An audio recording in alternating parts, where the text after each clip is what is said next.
नमस्कार, स्वागत है आप सभी का यूपी ट्रिपल एससी से महत्वपूर्ण अपडेट। सबसे पहले बात करेंगे एएनएम 9212 भर्ती ज्वाइनिंग को लेकर की रिजल्ट फाइल आयोग से विभाग को कब तक भेजेंगे और उसके बाद पीईटी 2022 एग्ज़ाम डेट में कोई बदलाव हो सकता है क्या, या फिर परीक्षा केंद्रों में कोई बदलाव हो सकते हैं क्या, और इसी के बाद लोअर 2019 का रिजल्ट और जूनियर असिस्टेंट 2022 की नई भर्ती के विज्ञापन को लेकर के वीडियो को आप प्लीज़ लाइक और शेयर भी आप सभी कर सकते हैं। साथ ही साथ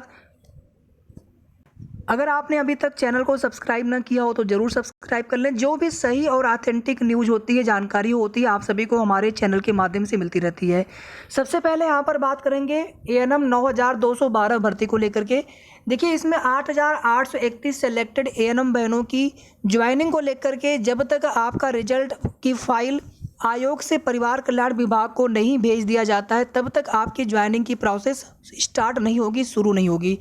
और मैं देखिए किसी भी तरह की अनुमानित जानकारी पर या फिर जब तक कि कोई ऑफिशियल नोटिस नहीं आ जाता है या फिर जब तक आपका रिजल्ट आयोग परिवार कल्याण विभाग को भेज नहीं देते हैं तब तक यहाँ पर बिल्कुल हम लोग श्योर कन्फर्म नहीं कह सकते हैं कि किस डेट से आप सबकी ज्वाइनिंग शुरू हो पाएगी या फिर क्या दीपावली से पहले पहले आप सभी को ज्वाइनिंग लेटर मिल सकते हैं। और अभी भी कल भेज देंगे, कोई भी इस बात की 100% श्योरिटी कन्फर्म नहीं है। कल भेज भी सकते हैं, नहीं भी भेज सकते हैं। इतना हमने आप सभी को बताया था कि आपका जो रिजल्ट फाइल है वो आयोग की तरफ से बन करके तैयार है। स्कैनिंग का भी कार्य पूरा किया जा चुका है और कभी भी आपका रिजल्ट आयोग से आपके परिवार कल्याण विभाग को भेजे जा सकते हैं। और एक निवेदन हमारा आप सभी से है कि आप सभी बहनें अपने स्तर से आप अपने ज़िले में अगर वहाँ पे मुख्यमंत्री जी का प्रवास हो या deputy CM Shri Brajesh Pathak sir का प्रवास हो या लखनऊ के एएनएम बहनें हो जो आयोग जा सकती हैं, यूपी ट्रिपल एससी आयोग, आप सभी अपने स्तर से कुछ न कुछ प्रयास ज़रूर करते रहिए। बिल्कुल भी आप ये मान के न चलें कि नहीं हम चलिए अब तो फाइल भेज दी जाएगी। प्रयास हमें कुछ न कुछ करते रहना है, कोशिश करते रहना जहाँ तक हम कोशिश कर सकते हैं। और मैं हमेशा कहता हूँ कि केवल अनुमान से बता देना कि हाँ 2 दिन में फ़ाइल चली जाएगी, 3 दिन में फ़ाइल चली जाएगी, जब तक कि फ़ाइल चली न जाए तब तक हमें कोशिश करना है। एक बार आपकी रिजल्ट की फ़ाइल आपके विभाग को भेज दी जाएगी, उसके बाद फिर आपके ज्वाइनिंग में समय नहीं लगना है। उसके बाद फिर हम लोग परिवार कल्याण विभाग के जो अधिकारी उनसे या जो निदेशक उनसे बात करेंगे हम लोग वहाँ पर, और वहाँ से जो है फिर प्रोसेस में आपके डिले होने का कोई कारण नहीं होना चाहिए। और जब तक देरी हो रही है, जब तक कि आपका रिजल्ट का फाइल आयोग के पास पड़ा हुआ है, तो आयोग जो है आपका रिजल्ट भेजे। और बाकी जो भी अपडेट होगी हम आपको कल बताएंगे, जो भी सही जानकारी होगी कि क्या कल आपका रिजल्ट की जो फाइल है वो आपके विभाग को भेजी जा सकती है। इवन देख लीजिए प्रोविजनल की डीबी तक आयोग की तरफ से नहीं करवाई गई। कम से कम जो आपने 2 महीने का समय लिया है, 6 अक्टूबर को 2 महीने हो जाएंगे आपका फाइनल रिजल्ट आए हुए। कम से कम प्रोविजनल का विधेयक का मैटर क्लियर कर देना चाहिए था ताकि सबकी ज्वाइनिंग एक साथ हो जाती। तो जो भी जैसी भी अपडेट होगी हम आपको कल बताएंगे। तो ये तो बात हो जाती है यूपी ट्रिपल एससी एएनएम 9212 भर्ती से संबंधित। और जो कोर्ट वाला मैटर है उसको लेकर के जो कुछ भी चीज़ें बताई जा रही हैं उनको बताने दीजिए। आप लोगों को उससे परेशान होने की आवश्यकता नहीं है। कोर्ट से आपके ज्वाइनिंग पर आपके भर्ती में कोई भी रोक नहीं है, कोई भी दिक्कत नहीं है। कोर्ट का मैटर है, उसमें जो कुछ भी चीज़ें होंगी आयोग जवाब लगाएंगे, जो भी होगा वो सामने आएगा। किसी भी के साथ अन्याय गलत नहीं होना चाहिए। अगर उनकी शिकायत है, न्याय के लिए वो लोग संघर्ष कर रहे हैं, अपना कोर्ट में गए हुए हैं, तो अभी उसमें आगे जवाब लगाया जाएगा आयोग की तरफ से। फिर याची अपना रिज्वाइंडर दाखिल करते हैं, फिर आगे जो है बहस होती है, आर्गूमेंट होते हैं। उसके बाद फिर जब फाइनल सबमिशन होता है, चीज़ें वहाँ पर प्रूफ होती है, निष्कर्ष क्या निकला, उसके बाद कुछ ना कुछ आप चीज़ें समझ सकते हैं कि भर्ती में क्या होना है। लेकिन अभी केवल और केवल आप लोग अपने ज्वाइनिंग के लिए कोशिश करिए, केवल और केवल अपने ज्वाइनिंग पर फोकस करिए।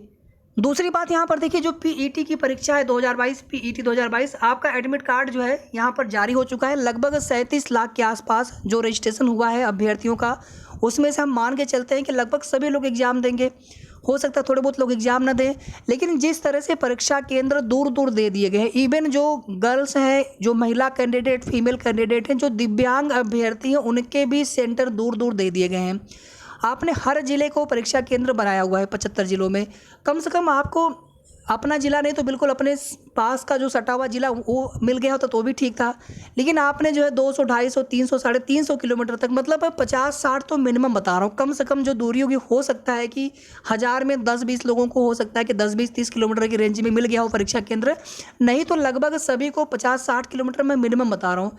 बाकी इसके बाद 100 किलोमीटर, 125, 150, 200 किलोमीटर इस प्रकार से जो है परीक्षा केंद्र दूर दूर दे दिए गए हैं। इसमें एक दिन जिसका सुबह शिफ्ट में होगा उनको पहले एक दिन जाना होगा, कहीं पर धर्मशाला में, होटल में, कहीं पर लॉज में, कहीं पर रुकना पड़ेगा। उसके खर्चे जो विशेष करके जो महिलाएं होती हैं, गर्ल्स होती हैं, उनके लिए कोई गार्जियन साथ में जाएं। और उसके बाद ट्रेवलिंग में कितना आप देखेंगे भीड़ भाड़ भी होगी। और 4 दिन में ही पूरी परीक्षा होने वाली है। 37 लाख लोग जो है इन्हीं 2 दिन में ट्रेवल करेंगे। भले ही 4 शिफ्ट में हो लेकिन दिन तो 2 ही है। और इसी तरह से परीक्षा केंद्र दूर होने की वजह से भी ज़्यादा देखेंगे तो लोग ट्रेवलिंग का भी खर्च तो जो होगा सो होगा, लेकिन जो परेशानी होगी वो कितनी बड़ी परेशानी होगी। और यहाँ पर है क्या, केवल एक अर्हता परीक्षा देने जा रहे हैं, ना कि कोई ज्वाइनिंग लेटर लेने जा रहे हैं या फिर किसी भर्ती की मुख्य परीक्षा हो। फिलहाल में अभी तक की जो कुछ भी जानकारी है, देखिए जो कुछ भी चीज़ें वायरल की जा रही है उससे मतलब नहीं है।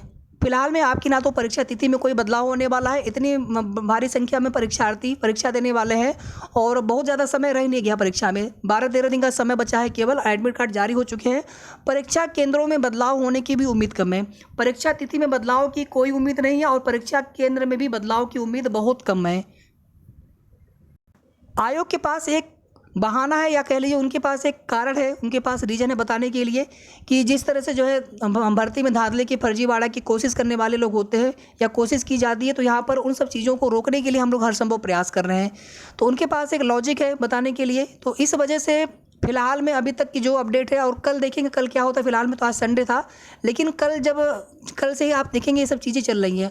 और आज अब रविवार है, आज तो मतलब आयोग बंद था, उसके बावजूद आप देखेंगे इस तरह की जो है न्यूज़ वायरल हो रही है कि परीक्षा तिथि में बदलाव हो सकता है या फिर परीक्षा केंद्र बदले जाएंगे। जो कुछ भी चीज़ें होंगी सही और ऑथेंटिक जानकारी हम आपको कल की डेट में बताएंगे। क्या कुछ ऐसा हो सकता है। अगर परीक्षा केंद्र में बदलाव करना होगा तो समझ लीजिए परीक्षा तिथि भी आगे बढ़ेगी, क्योंकि इतनी जल्दी संख्या में परीक्षा केंद्रों में बदलाव करना, फिर प्रवेश पत्र जारी करना। तो जो कुछ भी अपडेट होगी हम आपको कल बताएंगे, जो कुछ भी आयोग से जानकारी प्राप्त होगी। इसके बाद देखिए लोअर 2019 से भर्ती के फाइनल रिजल्ट को लेकर के दशहरा के बाद जो है इस भर्ती पर कार्य होना शुरू हो जाएगा। हालांकि अभी जूनियर असिस्टेंट 2019 का फाइनल रिजल्ट आ नहीं पाया है।